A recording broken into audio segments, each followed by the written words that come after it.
हर हर महादेव, जय श्री कृष्णा।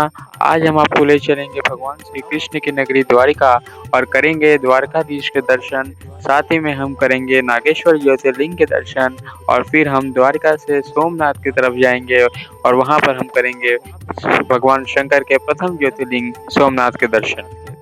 और इस स्पिरिचुअल जर्नी के साथ साथ हमने एक्सप्लोर किया ब्यूटीफुल ड्यू आइलैंड और उसके साथ में गिरनार पर्वत को भी। तो चलिए शुरू करते हैं इस अद्भुत यात्रा को। कोलकाता से फ्लाइट लेकर हम आ गए थे अहमदाबाद एयरपोर्ट।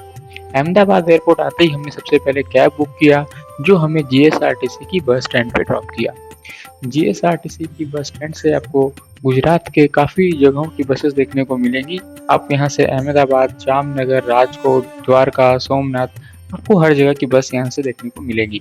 तो हमने जीएसआरटीसी की बस स्टैंड से हमने अपने द्वारका के लिए बस बुक किया और वहाँ से हमने शुरू की अपनी इस रोड जर्नी की यात्रा को। अहमदाबाद से द्वारका का डिस्टेंस लगभग 440 किलोमीटर का है और ये सफ़र लगभग 8 से 9 घंटे का होता है। रास्ते में गुजरात के सुंदर लैंडस्केप्स, हाईवेज और शांत माहौल ने सफ़र को और भी सुकून भरा बना दिया था। जैसे जैसे हम द्वारका के करीब पहुंचते गए, एक अलग ही स्पिरिचुअल एनर्जी फील होने लगी थी। रात तक हम द्वारका पहुंच चुके थे और अगले दिन के दर्शन के लिए मन में एक्साइटमेंट और भक्ति दोनों थी। तो द्वारका पहुंचते ही हमने सबसे पहले होटल बुक किया, अपना लगेज रखा और फ्रेश होकर निकल गए द्वारकाधीश के दर्शन के लिए। हम सुबह 5 बजे ही द्वारकाधीश के दर्शन के लिए निकल चुके थे और सुबह सुबह आपको मंदिर के पास में भी बहुत सारे आपको दुकानें देखने को मिल जाएंगी जहां से आप प्रसाद और अपना मोबाइल या लगेज आप जमा करवा सकते हैं। कि द्वारकाधीश मंदिर में क्योंकि मोबाइल अलाउड नहीं है तो आपको मोबाइल जमा करवाने के बाद ही अंदर जाना होगा। मंदिर के दर्शन का अनुभव शब्दों में बयान करना मुश्किल है। जैसे ही हमने द्वारकाधीश जी के दर्शन किए, मन एकदम शांत सा हो गया। मंदिर की आरती, शंख की आवाज और भक्तों की भक्ति सब कुछ बहुत ही अद्भुत था। तो द्वारकाधीश के दर्शन के बाद हम सीधा चले आए थे गोमती घाट। कुछ लोगों का ऐसा भी मानना है कि पहले आपको गोमती घाट में स्नान करने चाहिए और उसके बाद ही आपको द्वारकाधीश के दर्शन के लिए जाना चाहिए। आपको जैसा सही लगे आप वैसा कर सकते हैं। हमारे पास क्योंकि टाइम की थोड़ी सी कमी थी तो हमने क्राउड को अवॉइड करने के लिए हमने द्वारकाधीश के दर्शन पहले किए। गोमती घाट से आकर आप सबसे पहले कर लीजिए कुछ ब्रेकफास्ट। द्वारका में आपको खाने के काफ़ी सारे ऑप्शंस मिल जाएंगे बट यहाँ का फेमस है फाफड़ा, जलेबी और पोहा। तो ब्रेकफास्ट करने के बाद हमने एक ऑटो वाले भैया से बात करके एक ऑटो बुक किया जो कि हमें 2000 रुपये में द्वारका के सभी मुख्य प्लेसेस को घुमाने वाली थी। अगर आप चाहें तो आप कैब भी बुक कर सकते हैं। कैब आपको 3 से 3500 रुपये में मिल जाएगा। तो सबसे पहले हम आ चुके थे नागेश्वर ज्योतिर्लिंग जो कि द्वारका से 17 किलोमीटर की दूरी पे था और यहाँ आते ही हमें सबसे पहले दर्शन होते हैं महादेव के। महादेव की ये बड़ी सी मूर्ति काफ़ी दूर से ही नज़र आ जाती है। तो हमने यहाँ कुछ फ़ोटोज़ क्लिक कराई और लग गए लाइन में 12 ज्योतिर्लिंगों में से एक नागेश्वर ज्योतिर्लिंग के दर्शन करने के लिए।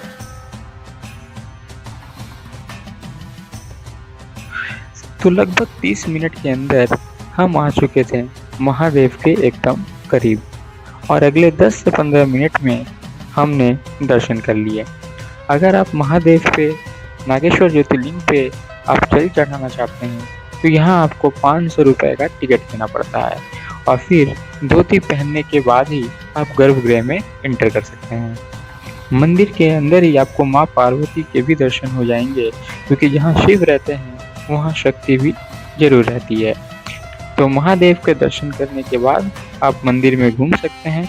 यहाँ और भी काफ़ी सारी देवी देवताओं के मंदिर है, आप वहाँ भी दर्शन जरूर करें। कहा जाता है कि नागेश्वर ज्योतिर्लिंग की कहानी एक भक्त सुप्रिया से जुड़ी है।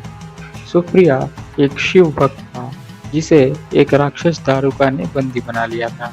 जेल में होने के बावजूद भी सुप्रिया ने महादेव का जाप करना नहीं छोड़ा। उसकी भक्ति से प्रसन्न होकर महादेव वहां प्रकट हुए और दारुका का विनाश करके अपने भक्त को बचाया। तभी से यहाँ महादेव नागेश्वर रूप में विराजमान हैं, जो अपने भक्तों को हर संकट से बचाते हैं। तो नागेश्वर ज्योतिर्लिंग के दर्शन के बाद हम जा रहे थे गोपी तालाब के दर्शन करने। गोपी तालाब का संबंध श्री कृष्ण और गोपियों से है। कहा जाता है कि जब भगवान श्री कृष्ण द्वारका जा रहे थे तो वृंदावन की गोपियां उनसे मिलने यहाँ तक आई थी, लेकिन यहाँ उनका विरह इतना गहरा था कि सभी गोपियां इस तालाब में समा गईं और उनकी याद में यह मिट्टी आज भी पीली यानी गोपी चंदन के रूप में मिलती है। यह जगह प्रेम और भक्ति का प्रतीक है। गोपी तालाब जाने वाले रास्ते में ही आपको कुछ मंदिर भी दिखाई देंगे, तो आप वहां भी दर्शन जरूर करें।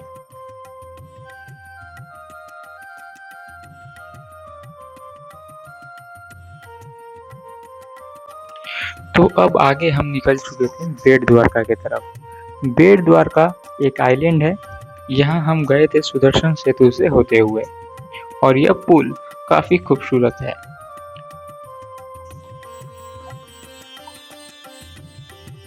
बेट द्वारका को श्री कृष्ण का असली निवास माना जाता है। कहा जाता है कि यहीं पर भगवान कृष्ण अपने परिवार के साथ रहते थे। एक प्रसिद्ध कहानी सुदामा जी की भी यहाँ से जुड़ी है। जब सुदामा जी अपने मित्र कृष्ण से मिलने आए थे और कृष्ण ने उनका बहुत ही प्रेम से स्वागत किया था, ये जगह दोस्ती और प्रेम का एक पवित्र प्रमाण है। तो बेट द्वारका आते ही हम चले आए थे वो स्थान पे जहाँ पे है द्वारकाधीश का मंदिर और सोने की द्वारका। यहाँ हमने मोबाइल कैमरा जमा करवाया और दर्शन के लिए आगे बढ़े। तो अगर आपने ऑटो सुबह बुक किया होगा 8 या 9 बजे तक, तो बेट द्वारका के दर्शन करते करते आपके 2 या 3 बज चुके होंगे। तो यहाँ पे सबसे पहले आप कर लीजिए लंच और लंच करने के बाद हम चलेंगे शिवराजपुर बीच। तो शिवराजपुर बीच काफ़ी साफ सुथरा बीच है और यहाँ पे आप चाहें तो वाटर एक्टिविटीज़ भी कर सकते हैं। यहाँ काफ़ी सारी वाटर एक्टिविटीज़ भी होती है और आप इंजॉय करिए शिवराजपुर बीच को, कुछ समय बिताइए यहाँ पर और उसके बाद हम चलेंगे अपने अगले डेस्टिनेशन की तरफ। तो अब शिवराजपुर बीच में थोड़ा समय बिताने के बाद हम आ गए थे रुक्मणी जी के मंदिर में। रुक्मणी माता का मंदिर द्वारका से थोड़ा दूर है और इसके पीछे एक रोचक कहानी है। कहा जाता है कि एक बार रुक्मणी जी और कृष्ण जी ने ऋषि दुर्वासा को भोजन के लिए बुलाया था, लेकिन रास्ते में रुक्मणी जी को प्यास लगी और कृष्ण जी ने उन्हें पानी पिला दिया। इससे ऋषि दुर्वासा क्रोधित हो गए और उन्होंने श्राप दिया कि रुक्मणी जी द्वारका से दूर रहेंगी। इसी वजह से उनका मंदिर आज भी द्वारका से अलग है। तो रुक्मणी जी के दर्शन करने के बाद हम सनसेट के टाइम आ चुके थे भटकेश्वर महादेव मंदिर के पास। यहाँ से सनसेट के टाइम काफ़ी कमाल का व्यू था। ऐसी खूबसूरत सनसेट मैंने आज के पहले कभी नहीं देखी थी। यहाँ हमने किए महादेव के दर्शन और फिर हम यहाँ पे कुछ टाइम स्पेंड किया क्योंकि यही हमारा आज का लास्ट स्पॉट था। यहाँ पे कुछ बहुत सुंदर स्पॉट्स है जहाँ आप फोटोज जरूर क्लिक करवाइए। तो भटकेश्वर महादेव मंदिर में दर्शन करने के बाद हम आ गए वापस होटल में। तो हम रुके थे होटल त्रिमूर्ति में। हमने होटल में थोड़ा रेस्ट किया और फिर डिनर करके हमने बुक किया रात 11 बजे की स्लीपर बस, जो कि हमें 4 बजे सोमनाथ पहुंचाने वाली थी।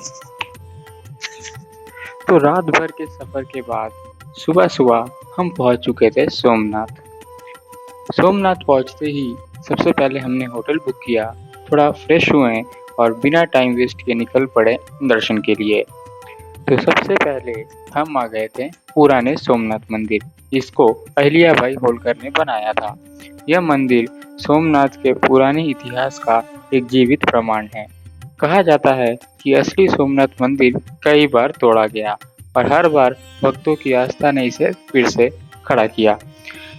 यहाँ आकर ऐसा लगता है जैसे इतिहास खुद बोल रहा हो और महादेव का आशीर्वाद हमेशा यहाँ बना हुआ है।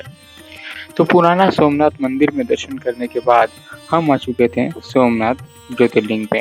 ये सिर्फ एक मंदिर नहीं बल्कि 12 ज्योतिर्लिंगों में से सबसे पहला माना जाता है। कहानी के अनुसार चंद्रदेव को राजा दक्ष ने श्राप दिया था, जिससे उनकी रोशनी धीरे धीरे कम होने लगी। तब चंद्रदेव ने यहीं आकर महादेव की तपस्या की और महादेव ने उन्हें श्राप से मुक्ति दी। इसी वजह से इस स्थान का नाम पड़ा सोमनाथ, यानी सोम चंद्र के नाथ। तो सोमनाथ मंदिर में दर्शन करने के बाद आप आ जाइए, ये इसी के बगल में एक मंदिर है जिसका नाम है लक्ष्मी नारायण टेम्पल। यह मंदिर भगवान विष्णु और माता लक्ष्मी को समर्पित है और यहाँ की दीवारों पर सुंदर श्लोक लिखे हुए हैं। और इस मंदिर का जो स्ट्रक्चर है वो एकदम साउथ के स्ट्रक्चर से सिमिलर है। तो लक्ष्मी नारायण मंदिर में दर्शन करने के बाद आप चले आइए सोमनाथ बीच। सोमनाथ बीच में आने के लिए आपको 5 रुपीज़ का टिकट लेना पड़ता है और बीच पे आते ही आपको सबसे पहले हनुमान जी के दर्शन होते हैं। हनुमान जी की एक बहुत ही सुंदर सी मूर्ति यहाँ पे आपको बीच के बीचों बीच देखने को मिलेगी। और आप इसी बीच में थोड़ा सा आप आगे बढ़ेंगे तो आपको यहाँ से पूरा सोमनाथ ज्योतिर्लिंग का एक अद्भुत दृश्य देखने को मिलता है। यहाँ आप फोटोज क्लिक करवाइए और कुछ समय व्यतीत करिए। तो सोमनाथ बीच में कुछ समय बिताने के बाद आप एक ऑटो बुक कर लीजिए। ऑटो वाला आपको सोमनाथ में सभी मुख्य प्लेसेस के दर्शन करवा देगा और वापस आपको सोमनाथ ड्रॉप भी कर देगा।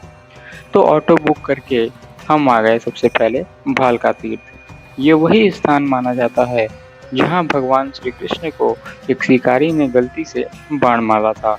इसके बाद भगवान श्री कृष्ण ने अपना शरीर त्याग दिया और अपनी लीला समाप्त की। यह जगह बहुत ही शांत और गहरी स्पिरिचुअल एनर्जी वाली है। उसके बाद हम पहुंचे बाणगंगा। कहा जाता है कि अर्जुन ने अपने बाण से यह गंगा को प्रकट किया था ताकि लोगों को पवित्र जल मिल सके, इसलिए स्थान का नाम पड़ा बाणगंगा।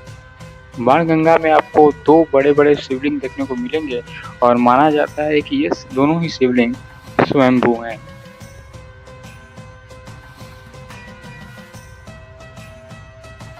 इसके बाद हम गए कामनाथ महादेव मंदिर।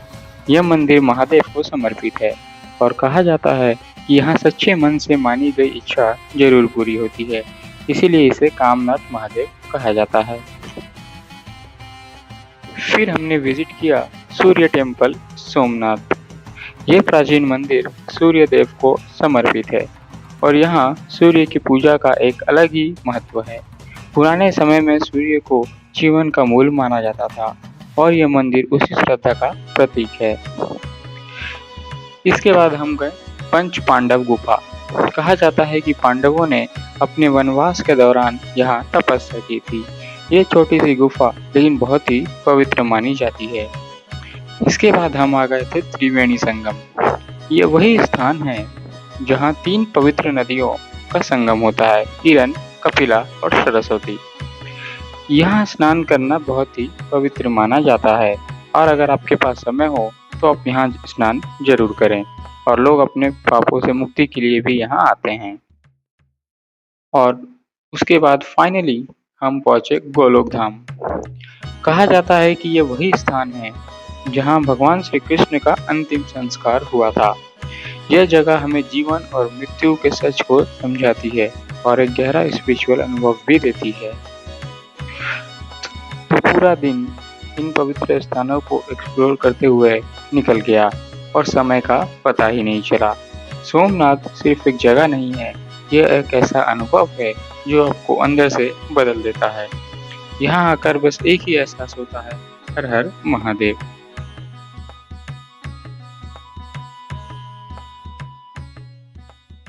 तो इसी के साथ हमारा डे 3 समाप्त होता है। आप होटल जाइए, रेस्ट करिए, क्योंकि अगले दिन हमें निकलना था ड्यू आइलैंड के लिए। तो सोमनाथ में एक दिन एक्सप्लोर करने के बाद अगले दिन हमने प्लान किया ड्यू आइलैंड का। सुबह सुबह हमने फिर से एक ऑटो बुक किया और निकल पड़े सोमनाथ से ड्यू की तरफ। सोमनाथ से ड्यू की दूरी लगभग 40 किलोमीटर की है। यह सफ़र काफ़ी सीनिक था। रोड के दोनों तरफ खुला आसमान और बीच बीच में समुद्र के नज़ारे। सफ़र का मज़ा कुछ और ही था। ड्यू पहुंचते ही सबसे पहले हम गए ड्यू फोर्ट। ये एक बहुत ही पुराना फोर्ट है जो पोर्टुगीज टाइम में बनाया गया था। समुद्र के किनारे बना यह फोर्ट आज भी अपनी मजबूती और खूबसूरती के लिए जाना जाता है। यहाँ से समुद्र का व्यू देखना और ठंडी हवा के साथ घूमना एक अलग ही एक्सपीरियंस देता है। ऐसा लगता है जैसे हिस्ट्री और नेचर एक साथ मिल गए हों। तो ड्यू फोर्ट में कुछ समय बिताने के बाद हम चले गए थे आईएनएस खोखरी मेमोरियल। ये मेमोरियल इंडियन नेवी के वीर जवानों को समर्पित है जो 1971 के वॉर में आईएनएस खोखरी के साथ शहीद हो गए थे। यहाँ आकर एक अलग ही फीलिंग आती है, दिल में रिस्पेक्ट और गर्व दोनों होता है। यह जगह हमें उन हीरोज़ की भी याद दिलाती है जिन्होंने देश के लिए अपनी जान दे दी। तो आईएनएस खोखरी मेमोरियल में कुछ काफ़ी बेहतरीन फ़ोटो स्पॉट्स है, तो यहाँ आप फ़ोटोज़ ज़रूर क्लिक करवाएं। फिर हम गए गंगेश्वर महादेव टेम्पल। यह मंदिर बहुत ही यूनिक है क्योंकि यहाँ 5 शिवलिंग समुद्र के बिल्कुल पास स्थित हैं। कहा जाता है कि यह शिवलिंग पांडवों ने स्थापित किए थे। सबसे खास बात यह है कि हाई टाइड के समय समुद्र की लहरों से शिवलिंग का जलाभिषेक होता है। यह दृश्य देखना सच में अद्भुत होता है, जैसे प्रकृति खुद महादेव की पूजा कर रही हो। इसके बाद हम पहुंचे नागवा बीच। ये ड्यू का सबसे फेमस बीच है। क्लीन सैंड, शांत इन्वायरमेंट और ठंडी हवा। यह जगह परफेक्ट है रिलैक्स करने के लिए। यहाँ कुछ वक्त बिताकर बस समुद्र को देखना और फील करना पूरे ट्रिप का एक पीसफुल मोमेंट बन जाता है। नागवा बीच के पास आपको काफ़ी सारे छोटे मोटे स्टॉल्स भी देखने को मिलेंगे जिनमें आप चाहें तो कुछ अपने घर के लिए भी लेके जा सकते हैं। तो ड्यू एक्सप्लोर करने के बाद हम वापस सोमनाथ की तरफ निकल पड़े। रास्ते में पूरे दिन की यादें दिमाग में चल रही थी। एक तरफ महादेव के दर्शन और दूसरी तरफ नेचर की खूबसूरती। यह कॉम्बिनेशन इस यात्रा को और भी स्पेशल बना देता है। ड्यू का यह दिन हमारे इस पूरे ट्रिप का एक परफेक्ट बैलेंस था, जहां भक्ति भी थी और सुकून भी। और ऐसे ही यादों के साथ हम वापस लौट आए थे सोमनाथ। और इसी के साथ हमारा एंड हुआ डे 4। सोमनाथ पहुंच के हमने होटल में रेस्ट किया और अगले दिन सुबह तैयार हो गए अपनी अगली यात्रा के लिए। तो यात्रा के चौथे दिन के बाद अब आखिरी दिन था इस अद्भुत सफ़र का। सुबह सुबह हम निकल पड़े जूनागढ़ की तरफ, जहां स्थित है पवित्र गिरनार पर्वत। रास्ते भर के जो नज़ारे थे वो सच में दिल को छू लेने वाले थे। काफ़ी गजब का व्यू आपको देखने को मिलता है जब आप सोमनाथ से जूनागढ़ की तरफ जाएंगे। खुले आसमान के नीचे सीधी सड़क और आसपास की प्रकृति, ऐसा लग रहा था जैसे सफ़र खुद एक मेडिटेशन हो। तो गिरनार पहुंचते ही सामने दिख रहा था वो ऊंचा पर्वत। यह सिर्फ एक हिल नहीं बल्कि एक स्पिरिचुअल जर्नी है। कहा जाता है कि यहाँ लगभग 10,000 से ज़्यादा सीढ़ियाँ हैं और हर कदम पर बस एक ही नाम, हर हर महादेव। चाहे आप पूरी चढ़ाई करो या सिर्फ नीचे से दर्शन, ये जगह अपने आप में एक अलग ही एनर्जी रखती है। ऐसा भी और गिरनार पर्वत में यहाँ का जो रोपवे है, आप चाहें तो गिरनार पर्वत में रोपवे से भी जा सकते हैं। ये एशिया का लॉन्गेस्ट रोपवे है। यहाँ कई मंदिर और पवित्र स्थान हैं जहाँ लोग तपस्या और दर्शन के लिए आते हैं। तो गिरनार पर्वत के दर्शन के बाद हम चले गए थे अंबाजी टेम्पल गिरनार में। अंबाजी टेम्पल एक शक्तिपीठ है। यह माता का एक रूप माना जाता है। भक्तों की यहाँ गहरी आस्था है और लोग दूर दूर से माता के दर्शन के लिए आते हैं। यह जगह हमें यह महसूस कराती है कि इस पर्वत पर सिर्फ प्रकृति नहीं बल्कि देवी देवताओं का भी आशीर्वाद है। तो माँ के दर्शन के बाद हम थोड़ा रिलैक्स करने के लिए आ चुके थे वेलिंगटन डैम। इस जगह के बारे में बहुत कम ही लोगों को पता है। तो वेलिंगटन डैम एक बहुत ही शांत और सुंदर जगह है। पानी का इतना बड़ा एरिया और उसके आसपास की हरियाली, ये सब देखकर मन बिल्कुल शांत सा हो जाता है। यह जगह परफेक्ट है थोड़ा रुकने के लिए। इसके बाद हम वापस निकल पड़े थे अहमदाबाद की तरफ और रास्ते में दिमाग में सिर्फ एक ही चीज़ चल रही थी, वो थी इस पूरी यात्रा की यादें। द्वारका के दर्शन, नागेश्वर ज्योतिर्लिंग, सोमनाथ का अद्भुत मंदिर और दीव का सुकून। सब कुछ एक फिल्म की तरह आंखों के सामने आ रहा था और फिर अहमदाबाद से हमने प्रस्थान किया अपने घरों की तरफ। लेकिन इस यात्रा ने हमें सिर्फ एक जगह नहीं दिखाई, बल्कि एक स्पिरिचुअल कनेक्शन दिया। ये सफ़र हमेशा याद रहेगा महादेव के आशीर्वाद के साथ। अगर आप भी एक ऐसी यात्रा करना चाहते हो जहां भक्ति भी हो, शांति भी हो और एडवेंचर भी, तो द्वारका, सोमनाथ और गिरनार की ये यात्रा आपके लिए परफेक्ट है। यहाँ आपको टेम्पल्स, बीचेस, माउंटेन्स सब कुछ का अनुभव एक ही ट्रिप में हो जाएगा। तो मिलते हैं अगले वीडियो में एक और अद्भुत यात्रा के साथ। तब तक के लिए हर हर महादेव।